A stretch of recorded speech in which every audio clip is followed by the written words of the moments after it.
लीजिए सुनिए प्रेमचंद की लिखी कहानी विचित्र होली। वाचन समीर गोस्वामी का है। होली का दिन था। मिस्टर एबी क्रॉस शिकार खेलने गए हुए थे। साइस, अर्दली, मेहतर, भिश्ती, ग्वाला, धोबी सब होली मना रहे थे। सबों ने साहब के जाते ही खूब गहरी भंग चढ़ाई थी और इस समय बगीचे में बैठे हुए होली फाग गा रहे थे। पर रह रहकर बंगले के फाटक की तरफ झांक लेते थे कि कहीं साहब आ तो नहीं रहे हैं। इतने में शेख नूर अली आकर सामने खड़े हो गए। साइस ने पूछा, कहो खानसामा जी, साहब कब आएंगे? नूर अली बोला, उसका जब जी चाहे आए, मेरा आज इस्तीफा है, अब इसकी नौकरी ना करूंगा। अर्दली ने कहा, ऐसी नौकरी फिर ना पाओगे, 4 पैसे ऊपर की आमदनी है, नाहक छोड़ते हो। नूर अली, अजी लानत भेजो, अब मुझसे गुलामी ना होगी। ये मुझे जूतों से ठुकराए और हम इनकी गुलामी करें। आज यहां से डेरा कूच है। आओ तुम लोगों की दावत करूं। चले आओ कमरे में, आराम से मेज पर डट जाओ। वो बोतलें पिलाऊं कि जिगर ठंडा हो जाए। साइस, और जो कहीं साहब आ जाए? नूर अली, वो अभी नहीं आने का, चले आओ। साहबों के नौकर प्रायः शराबी होते हैं। जिस दिन से साहब के यहां गुलामी लिखाई, उसी दिन से ये बला उनके सिर पड़ जाती है। जब मालिक स्वयं बोतल की बोतल उड़ेल जाता हो तो भला नौकर क्यों चूकने लगे। ये निमंत्रण पाकर सबके सब खिल उठे। भंग का नशा चढ़ा ही हुआ था। ढोल मंजीरे छोड़ छाड़ कर नूर अली के साथ चले और साहब के खाने के कमरे में कुर्सियों पर आ बैठे। नूर अली ने विस्की की बोतल खोलकर गिलास भरे और चारों ने चढ़ाना शुरू कर दिया। ठर्रा पीने वालों ने जब ये मजेदार चीजें पाईं तो गिलास लुढ़काने लगे। खानसामा भी उत्तेजित करता जाता था। जरा देर में सबों के सिर फिर गए। भय जाता रहा। एक ने होली छेड़ी, दूसरे ने सुर मिलाया। गाना होने लगा। नूर अली ने ढोल मजीरा लाकर रख दिया। वहीं मजलिस जम गई।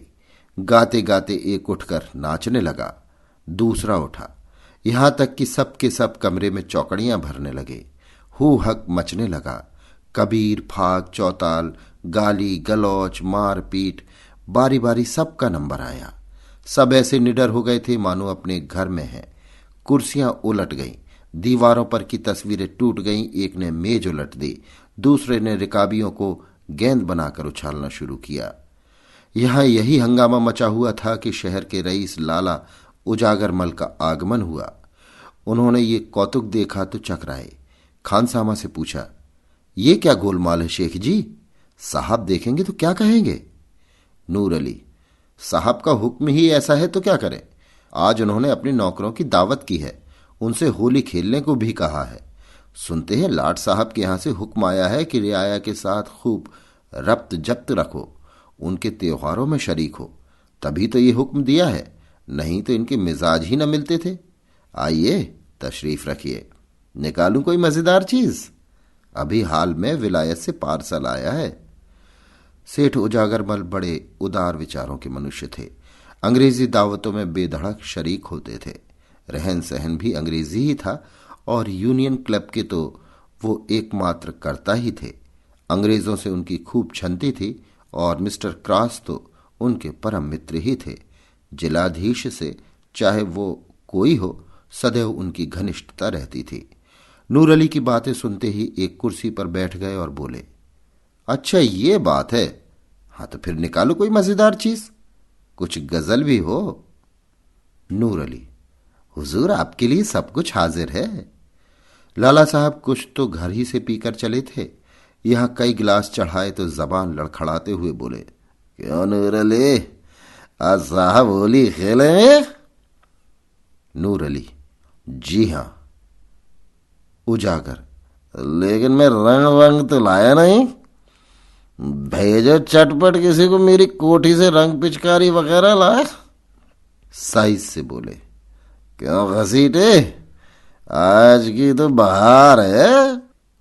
घसीटे, बड़ी बहार है, बहार है, होली है। उजागर गाते हैं, आज साहब के साथ मेरी होली मचेगी, आज साहब के साथ मेरी होली मचेगी, खूब पिचकारी चलाऊंगा। घसीटे, खूब अबीर लगाऊंगा। ग्वाला, खूब गुलाल उड़ाऊंगा। धोबी, बोतल पर बोतल चढ़ाऊंगा। अर्दली, खूब कबीरे सुनाऊंगा। उजागर, साहब के साथ मेरी होली मचेगी। नूर अली, अच्छा सब लोग संभल जाओ, साहब का मोटर आ रहा है। सेठ जी ये लीजिए, मैं दौड़कर रंग पिचकारी लाया, बस एक चौताल छेड़ दीजिए और जैसे ही साहब कमरे में आए उन पर पिचकारी छोड़िए। और दूसरे से बोले, तुम लोग भी उनके मुंह में गुलाल मलो, साहब मारे खुशी के फूल जाएंगे। वो लो, मोटर हाथे में आ गया, होशियार। मिस्टर क्रॉस अपनी बंदूक हाथ में लिए मोटर से उतरे और लगे आदमियों को बुलाने, पर वहां तो जोरों से चौताल हो रहा था। सुनता कौन है? चकराए, ये मामला क्या है? क्या सब मेरे बंगले में गा रहे हैं?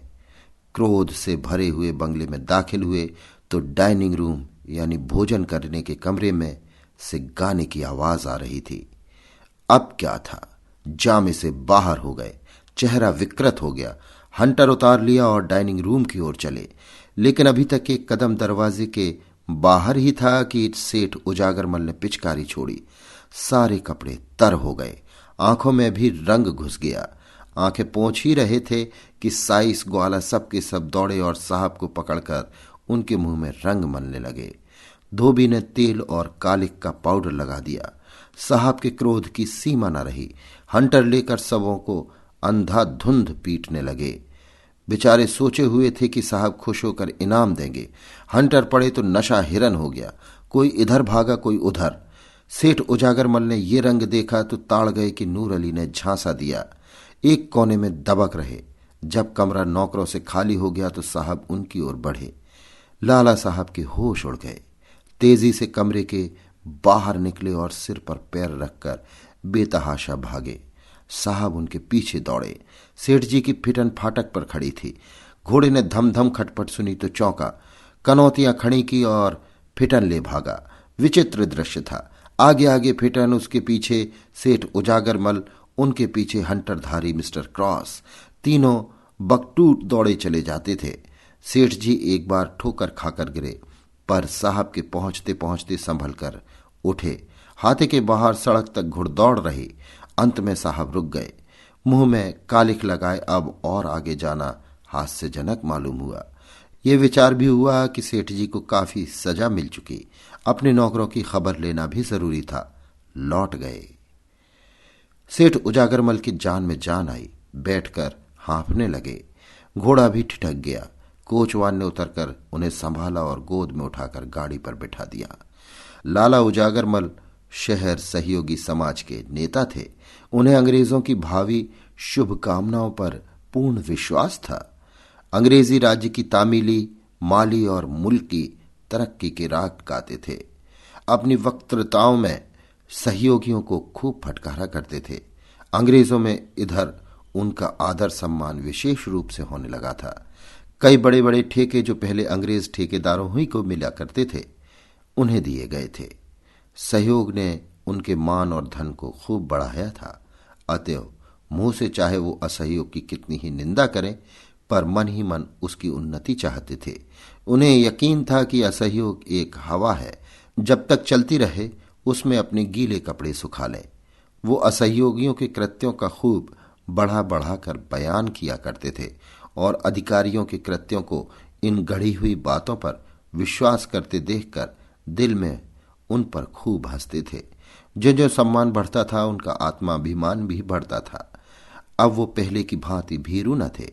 गाड़ी पर बैठे और जरा सांस फूलना बंद हुआ तो इस घटना की विवेचना करने लगे। अवश्य नूर अली ने मुझे धोखा दिया, उसकी असहयोगियों से भी मिली भगत है। ये लोग होली नहीं खेलते तो इनका इतना क्रोधोन्मत्त होना इसके सिवा और क्या बतलाता है कि हमें ये लोग कुत्तों से बेहतर नहीं समझते। इनको अपने प्रभुत्व का कितना घमंड है। ये मेरे पीछे हंटर लेकर दौड़े। अब विदित हुआ कि ये जो मेरा थोड़ा बहुत सम्मान करते थे वो केवल धोखा था। मन में ये हमें अब नीच और कमीना समझते हैं। लाल रंग में कोई बाण नहीं था। हम बड़े दिनों में गिरजे जाते हैं, इन्हें डालियां देते हैं, वो हमारा त्योहार नहीं है। पर ये जरा सा रंग छोड़ देने पर इतना बिगड़ उठा। हा, इतना अपमान! मुझे उसके सामने ताल ठोक कर खड़ा हो जाना चाहिए था। भागना कायरता थी। इसी से ये सब शेर हो जाते हैं। कोई संदेह नहीं कि ये सब हमें मिलाकर असहयोगियों को दबाना चाहते हैं। इनकी ये विनयशीलता और सज्जनता केवल अपना मतलब गांठने के लिए है। इनकी निरंकुशता, इतना गर्व वही है, जरा भी अंतर नहीं। सेठ जी के हृदय भाव ने उग्र रूप धारण किया। मेरी ये अधोगति अपने अपमान की याद रह रहकर उनके चित्त को विवहल कर रही थी। ये मेरे सहयोग का फल है। मैं इसी योग्य हूं। मैं उनकी सौहार्दपूर्ण बातें सुन सुन फूला न समाता था। मेरी मंद बुद्धि को इतना भी न सूझता था कि स्वाधीन और पराधीन में कोई मेल नहीं हो सकता। मैं असहयोगियों की उदासीनता पर हंसता था। अब मालूम हुआ कि वे हास्यास्पद नहीं हैं, मैं स्वयं निंदनीय हूं। वो अपने घर न जाकर सीधे कांग्रेस कमेटी के कार्यालय की ओर लपके। वहां पहुंचे तो एक विराट सभा देखी। कमेटी ने शहर में छूत अछूत, छोटे बड़े सबको होली का आनंद मनाने के लिए निमंत्रित किया। हिंदू मुसलमान साथ साथ बैठे हुए प्रेम से होली खेल रहे थे। फल भोज का भी प्रबंध किया गया था। इस समय व्याख्यान हो रहा था। सेठ जी गाड़ी से तो उतरे, पर सभा स्थल में जाते संकोच होता था। ठिठकते हुए धीरे से जाकर एक ओर खड़े हो गए। उन्हें देखकर लोग चौंक पड़े। सबके सब विस्मित होकर उनकी ओर ताकने लगे। ये खुशामदियों के आचार आज यहां कैसे भूल पड़े? इन्हें तो किसी सहयोगी सभा में राजभक्ति का प्रस्ताव पास करना चाहिए था। शायद भेद लेने आए हैं कि ये लोग यहां क्या कर रहे हैं। उन्हें चढ़ाने के लिए लोगों ने कहा, कांग्रेस की जय। उजागरमल ने उच्च स्वर से कहा, असहयोग की जय। फिर ध्वनि हुई, खुशामदियों की क्षय। सेठ जी ने उच्च स्वर में कहा, जी हुजूरों की क्षय। ये कहकर वो समस्त उपस्थित जनों को विस्मय में डालते हुए मंच पर जा पहुंचे और गंभीर भाव से बोले, सज्जनों, मित्रों, मैंने अब तक आपसे असहयोग किया था, उसे क्षमा कीजिए। सच्चे दिल से आपसे क्षमा मांगता हूं। मुझे घर का भेदी, जासूस या विभीषण न समझिए। आज मेरी आंखों के सामने से पर्दा हट गया। आज इस पवित्र प्रेममयी होली के दिन मैं आपसे प्रेमालिंगन करने आया हूं। अपनी विशाल उदारता का आचरण कीजिए। आपसे द्रोह करने का आज मुझे दंड मिल गया। जिलाधीश ने आज मेरा घोर अपमान किया। मैं वहां हंटरों की मार खाकर आपकी शरण आया हूं। मैं देश का द्रोही था, जात का शत्रु था।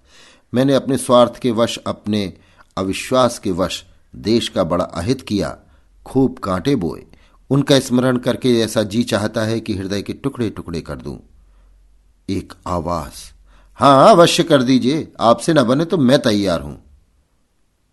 प्रधान की आवाज, ये कटु वाक्यों का अवसर नहीं है। नहीं, आपको ये कष्ट उठाने की जरूरत नहीं है। मैं स्वयं ये काम भली भांति कर सकता हूं। पर अभी मुझे बहुत कुछ प्रायश्चित करना है। जाने कितने पापों की पूर्ति करनी है। आशा करता हूं कि जीवन के बचे हुए दिन इसी प्रायश्चित करने में, यही मुंह की कालिमा धोने में काटूं। आपसे केवल इतनी ही प्रार्थना है कि मुझे आत्म सुधार का अवसर दीजिए। मुझ पर विश्वास कीजिए और मुझे अपना दीन सेवक समझिए। मैं आज से अपना तन, मन, धन सब आप पर अर्पण करता हूं। अभी आप सुन रहे थे प्रेमचंद की लिखी कहानी विचित्र होली। वाचन समीर गोस्वामी का था।